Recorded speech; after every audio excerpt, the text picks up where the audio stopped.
A jazz singer is a person who's fallen in love with the feel, the ethos, the compositions, and the history of jazz music.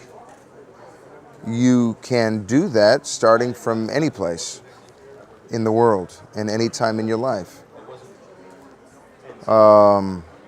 And to be overwhelmed by it at first, and then the jazz singer is a person who dedicates his or her life to learning to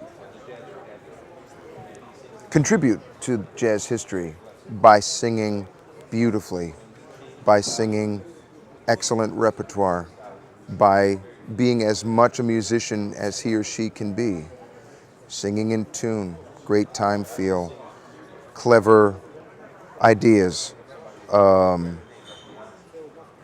not limited by the history of jazz music, but contributing something new, meeting jazz music halfway.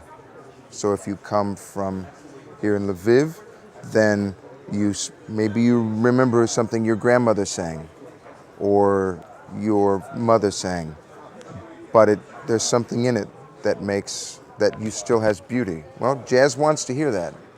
Think of, Arturo Sandoval tomorrow night. All the music of his whole childhood and youth and young adulthood has brought all of that to jazz, even as he's been given so many gifts by jazz. So a singer has all the same challenges and all the same needs. It's just that you're doing it with your voice and with lyrics. Is that an answer for you?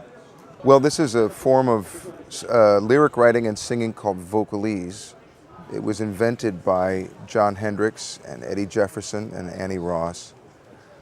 And the habit is that you take a recording of an instrumental jazz solo and you learn it or you transcribe it, and then you write a lyric to fit that which began its life as an improvised solo. John famously did this for the supergroup Lambert, Hendricks, and Ross, in which he largely wrote lyrics for entire orchestral arrangements that were created originally for Duke Ellington or for Count Basie Orchestra. Eddie Jefferson did it for solo horns, Coleman Hawkins and the like. And it's a form of lyric writing that could only have happened with the advent of recorded sound. Before recorded sound, then somebody would play a solo and it would disappear and it would never be heard again. So it's a very young art form, and it means that there's a lot of room for the lyricist to think of ideas, to explore ideas that many people have not touched in this area.